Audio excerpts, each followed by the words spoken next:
बाल झड़ रहे हैं, डैंड्रफ है, बहुत ही खुश्की है, इससे बचने के लिए बहुत सारी जड़ी बूटियां हैं। हड़बेहड़ा, आंवला, शिकाकाई है, ब्रह्मी है, जिनको मिक्स करके अगर लगाया जाए तो बालों की इस समस्या से निजात हासिल की जा सकती है। तो MSG प्रोडक्ट वालों ने हमारी इस बात को सुना है और जोड़ी लेके आए हैं, शैम्पू 7-7 और तेल 9/9। हमने लगाया है, हमें रिजल्ट मिला, आप लगाओगे आपको मिलेगा।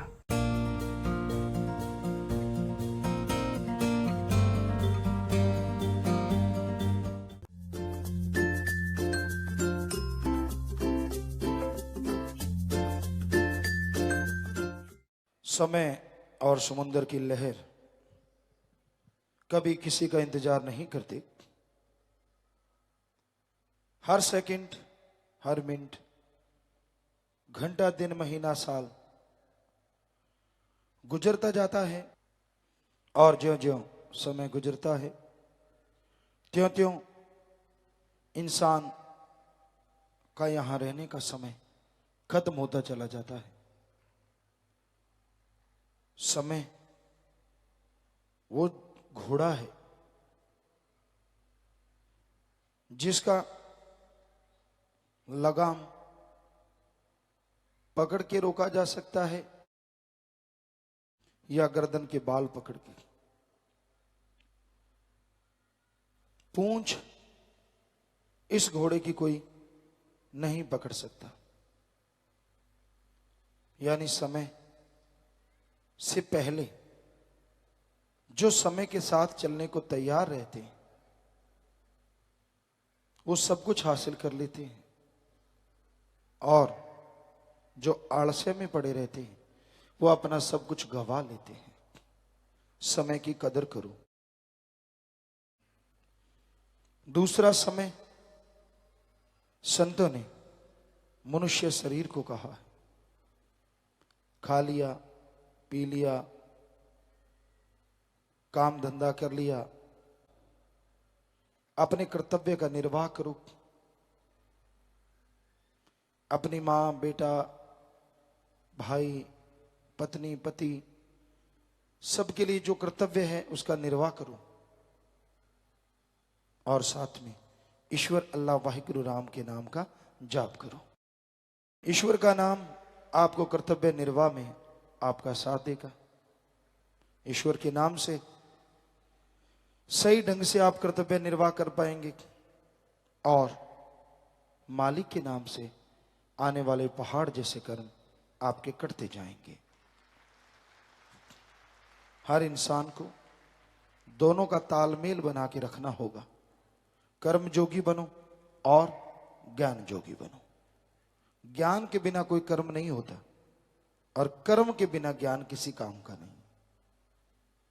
आपको पता है दूध में से घी कैसे निकलता है, पर अगर आप कर्म ना करो, दूध को गर्म ना करो, उसको जाग ना लगाओ, उसको बिलो ना, मक्खन ना निकालो, उसे गर्म करके छाछ अलग ना करो, तो घी नहीं मिलता। यह है कर्म जो आप करते हैं, ज्ञान जो आप उसके बारे में जानते हैं। तो अल्लाह वाहिगुरु राम का नाम जपो, ये ज्ञान जोगी है। और उसके अनुसार हिंदू, इस्लाम, सिख, ईसाई जितने भी धर्म हैं सभी में यही लिखा है कि पहला कर्तव्य प्रभु के नाम का सुमरन, और दूसरा कर्तव्य कर्म जोगी। अच्छे कर्म करो, मेहनत की, कड़ा परिश्रम करके खाओ, किसी का हक मार के कभी ना खाओ। अगर आप किसी का हक मार के खाते हैं तो मालिक की खुशियों से वंचित हो जाते हैं। इसलिए हक हलाल की रोजी रोटी खाना सीखो। मालिक से मालिक को मांगो, मालिक से मालिक की औलाद का भला मांगो, तभी मालिक की तमाम खुशियां मिलेंगी, तभी मालिक की दया में रहमत के काबिल आप बन सकेंगे।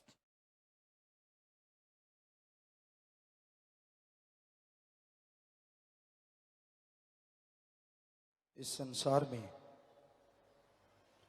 हर इंसान अपने मतलब में,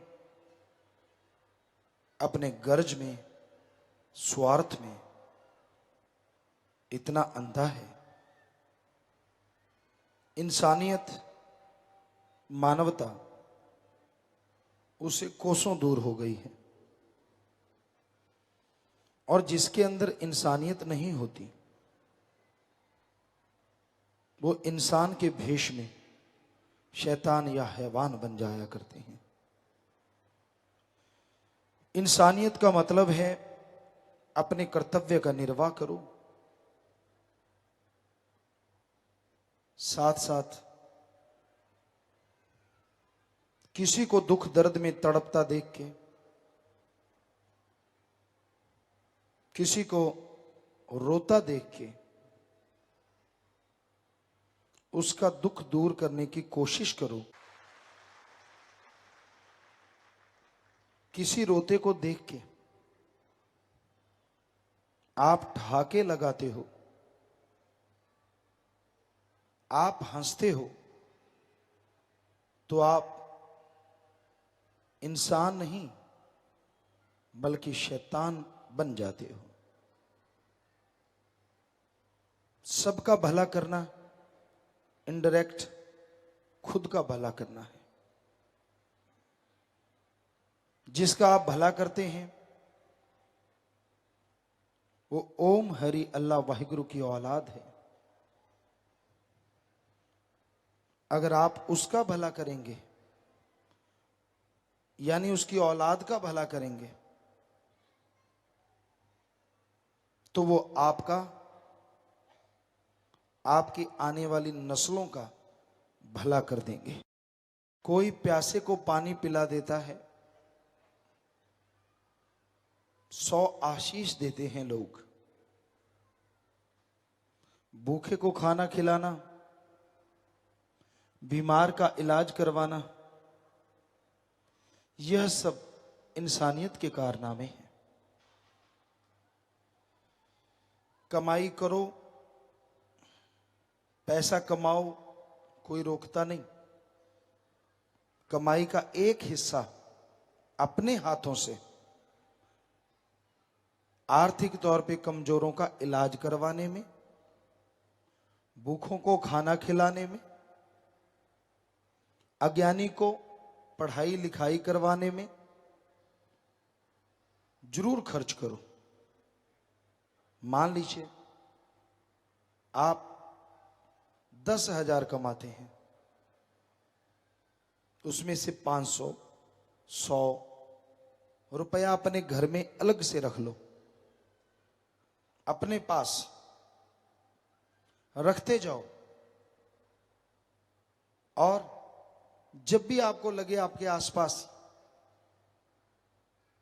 कोई आर्थिक तौर पे कमजोर आदमी बीमार है, कोई अंगहीन अपंग भूखा है, जाइए उसको खाना खिला दीजिए। वो आपका सच्चा दान होगा।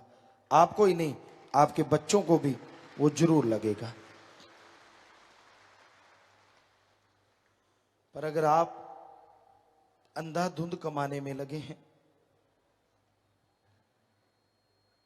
कोई पुण्य नहीं करते, तो ये फलेगा फूलेगा नहीं। आप रोबोट बन जाएंगे, मशीन, रोबोट। एक कार, एक गाड़ी में डीजल डालो, पेट्रोल डालो, चलती है। आप भी तो गाड़ी बन जाते हैं। सुबह सुबह नाश्ता पेट्रोल, दोपहर को फिर पेट्रोल, शाम को फिर, रात को फिर, और सारा दिन भागा दौड़ी भागा दौड़ी। जीने के लिए कमाओ, कमाने के लिए अगर जीने लग गए तो आप मशीन बन जाएंगे। कोई रोकता नहीं है कमाने से, जितना मर्जी कमाओ, पर भला करना भी सीखो। आपको एक बात सुनाते हैं। एक शाहूकार थे, बहुत पैसा था उनके पास, और एक दिन उन्होंने अपने अकाउंटेंट मुनीम को बुलाया और पूछा, कैलकुलेट करके बताओ मेरे पास कितनी मनी है, कितना धन है। उसने कैलकुलेट किया। अकाउंटेंट बोला, सेठ जी,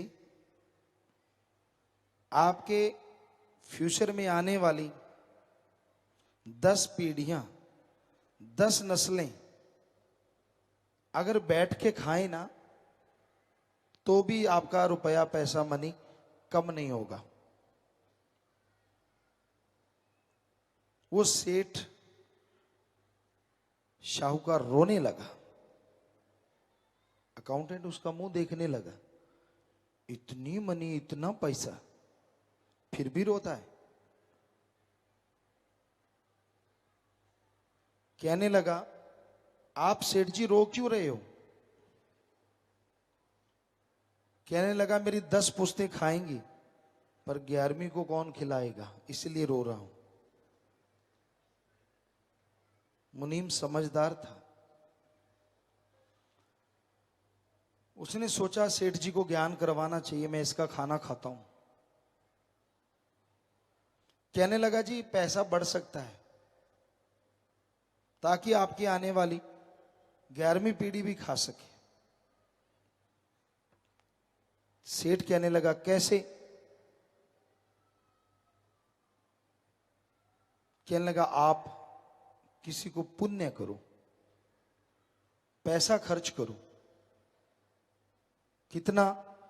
कहने लगे, आप खाना लेके चलते किसी के पास। वो खाना लेके गए एक फकीर के घर। पूछा, मैंने तुझे खाना देना है, लंच देना है। वो फकीर कहने लगा, 1 मिनट रुको, अभी आया।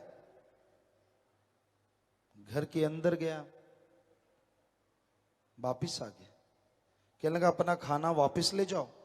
सेठ कहने लगा, क्यों? कहने लगा, रात का खाना है, कल का मालिक देगा। शाहूकार दंग रह गया। मैं 11 पीढ़ियों की सोचता हूं और ये फकीर कल का फिक्र भी नहीं करता। फिर उसने दान पुण्य किया। सो कहने का मतलब, कमाई जितनी मर्जी करो, कोई रोक टोक नहीं। एक तो ठगी मत मारो, बेईमानी भ्रष्टाचार से ना कमाओ। कड़ा परिश्रम, हक हलाल मेहनत की करके खाओ, तो आपके लिए भी खुशियां लाएगी, आपके आने वाली औलाद के लिए भी खुशियां लेके आएगी।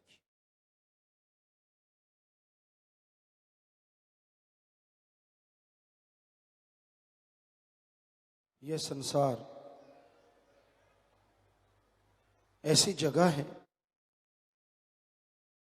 यहां पे हर पल हर क्षण बदलाव होता रहता है।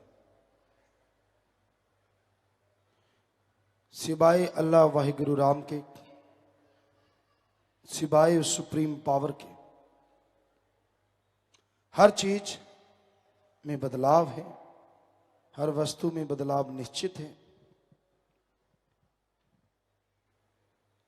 इंसानों में बदलाव आते हैं, हैवानों में, शैतानों में, पृथ्वी खंडों ब्रह्मांडों में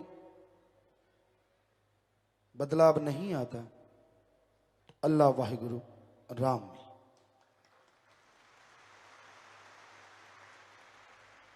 वो जैसा था वैसा है और वैसा ही रहेगा।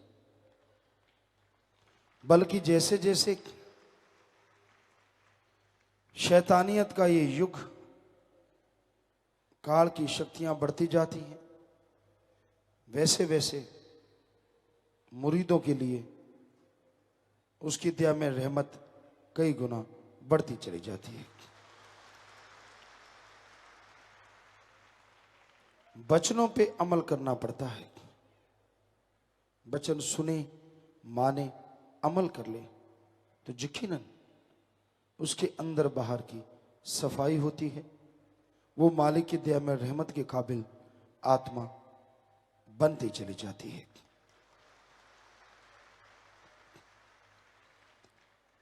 दूसरों के ऐब गुनाह ना देखो, खुद के ऐब गुनाहों को देखो और उन्हें छोड़ दो। क्या अपने गंदी आदतों को छोड़ना इतना आसान है?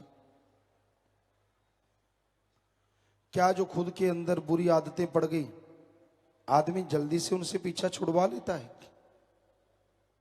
नहीं, बहुत बहुत मुश्किल है। ऐसा नहीं होता। जिसको जैसी आदत पड़ गई उसे छोड़ना बड़ा मुश्किल है। पुराने समय की बात एक कहानी के रूप में बच्चों को सुनाई जाती थी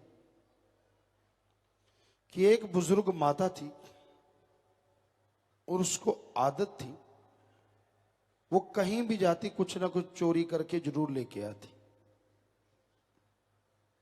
परिवार वाले मना करते रहते, किसी की नहीं मानती थी।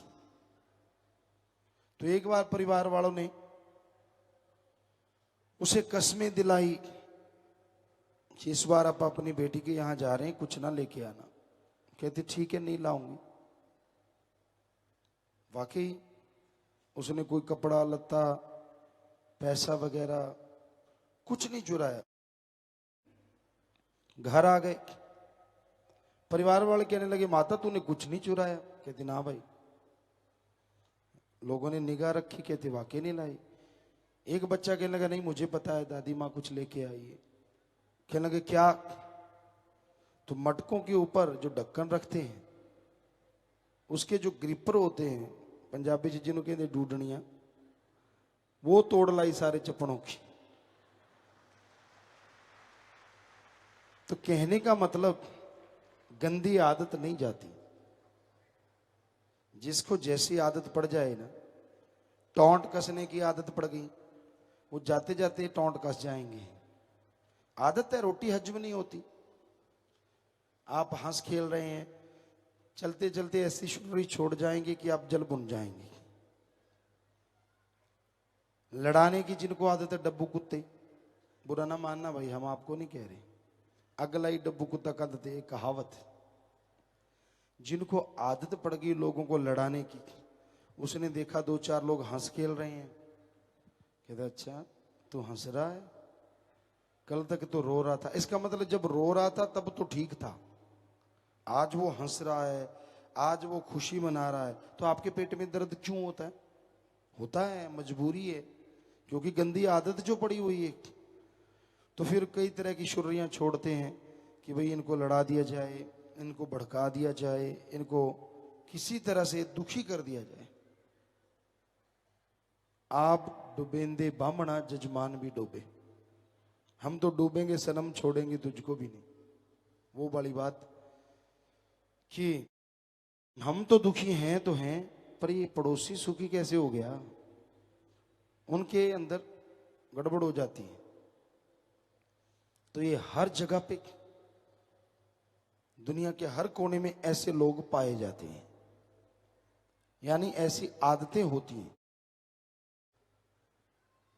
आदतें बदलना अल्लाह वाहिगुरु राम का काम, और जो उसका काम करते हैं सेवा सिमरन, वो भक्त भी अपनी आदतों पे काबू पा लिया करते हैं।